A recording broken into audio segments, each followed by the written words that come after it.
नमस्कार विद्यार्थियों, कैसे हो आप सब। आप सबका स्वागत है हमारे YouTube channel online school paper के अंदर। आज मैं आपके लिए लेके आया हूँ 10वीं बोर्ड परीक्षा विषय सामाजिक विज्ञान का मॉडल पेपर, जो आपकी 17 मार्च को होने वाला एग्जाम है उसके लिए वरदान साबित होने वाले प्रश्न उत्तर रहेंगे। तो आप सबसे निवेदन है कि वीडियो को पूरा देखें और चैनल को सब्सक्राइब करें। चलो वीडियो शुरू करते हैं।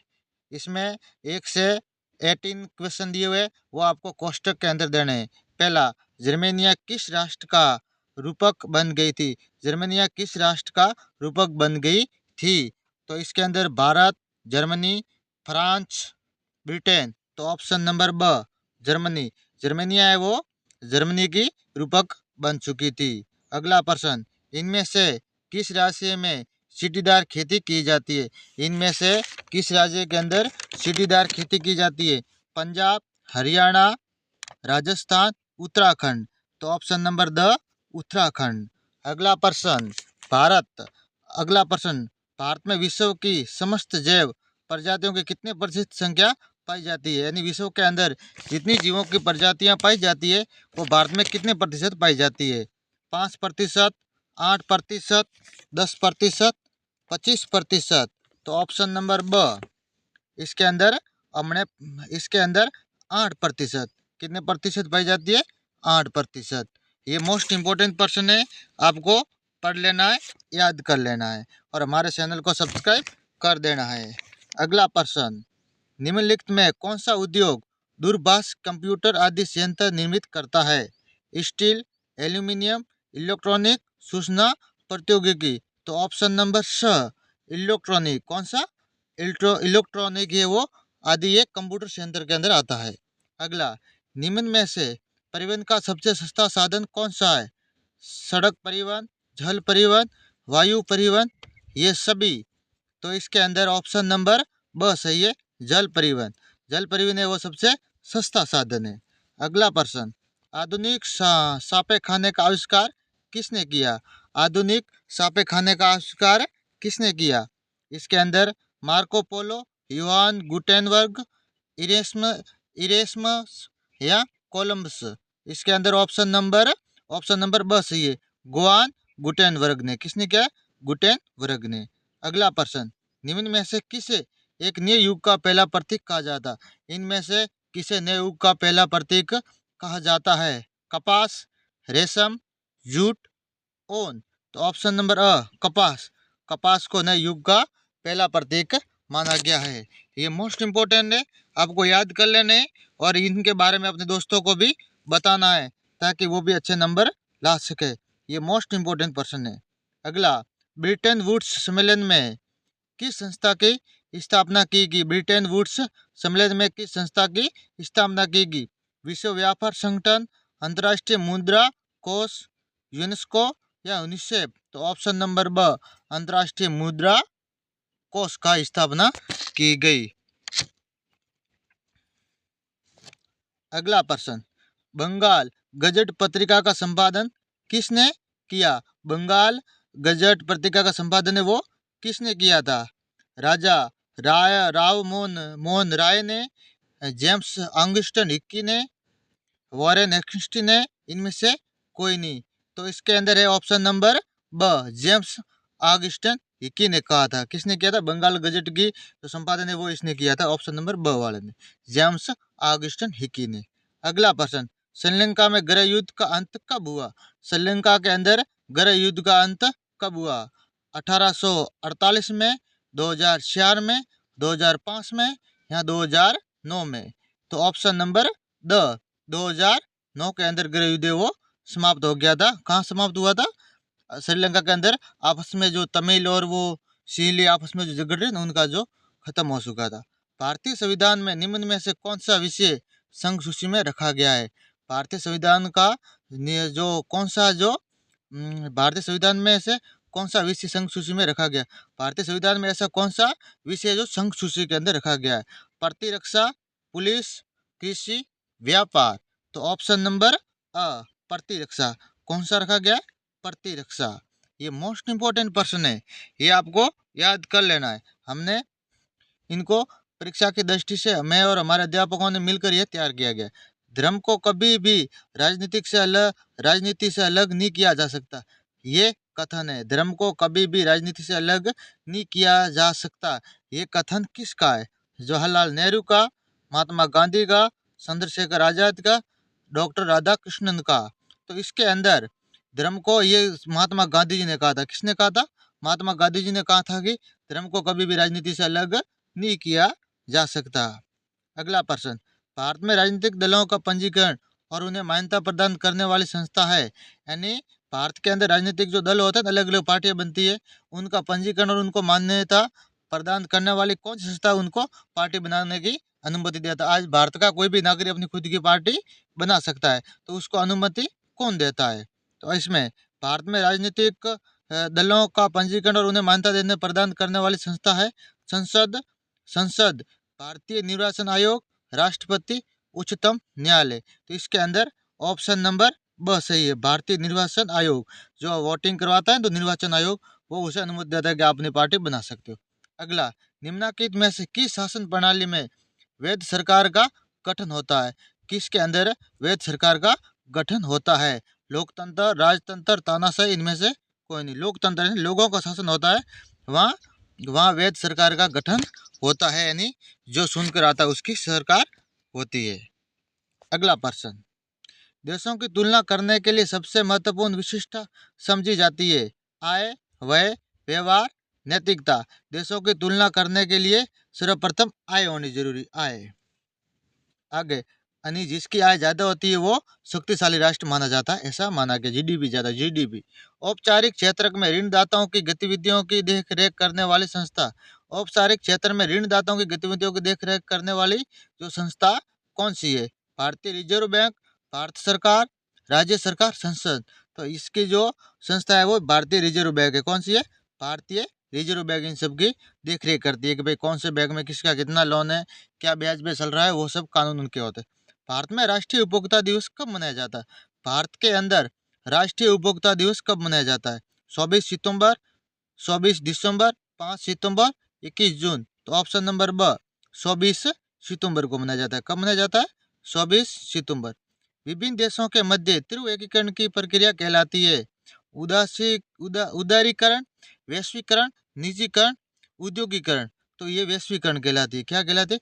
विभिन्न देशों के मध्य तीव्र एकीकरण की प्रक्रिया वैश्वीकरण कहलाती है। क्या कहलाती है? वैश्वीकरण।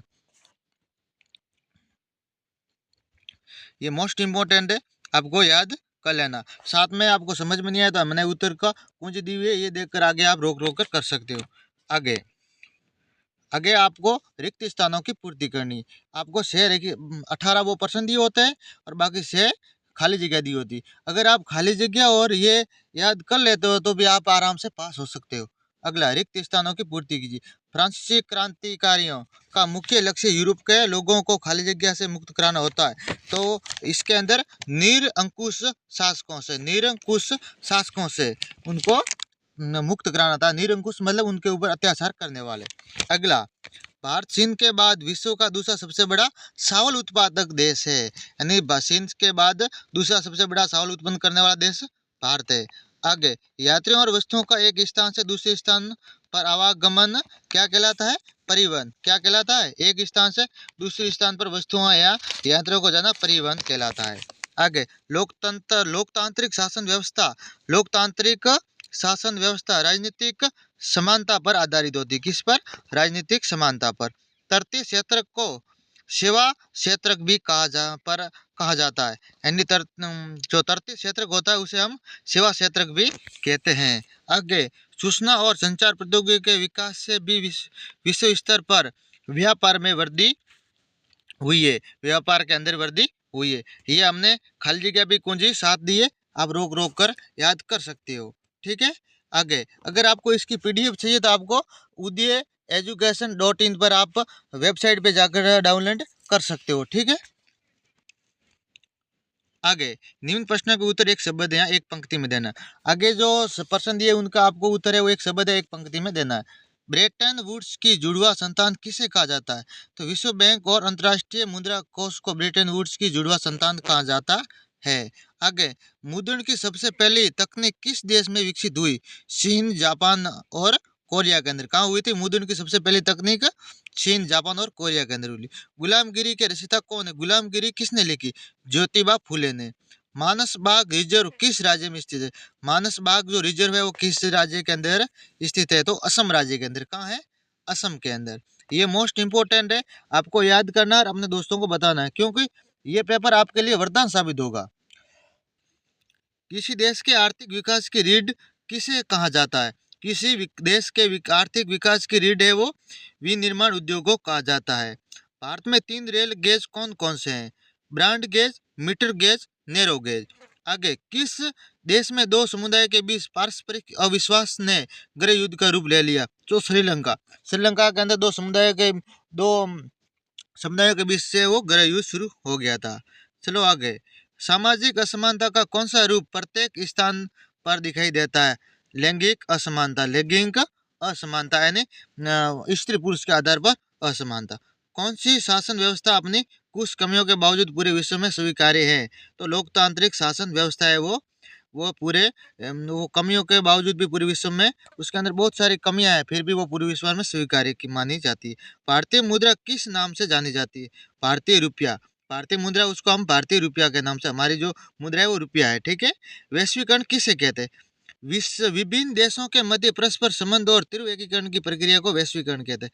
ये मोस्ट इंपोर्टेंट। वैश्वीकरण यहाँ तो निम्नात्मक आएगा, यहाँ लघुतातम या अति लघुतातम 1% जरूर आएगा वैश्वीकरण के बारे में। ये मोस्ट इंपोर्टेंट है, आपको याद कर लेना है।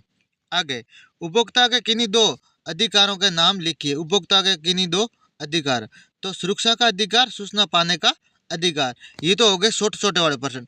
आगे, खंड ब के अंदर आपको कम से कम 50 शब्दों वाले उत्तर होते हैं। ये मोस्ट इंपोर्टेंट नंबर बनाने वाले प्रश्न होते हैं। नेपोलियन संहिता क्या थी?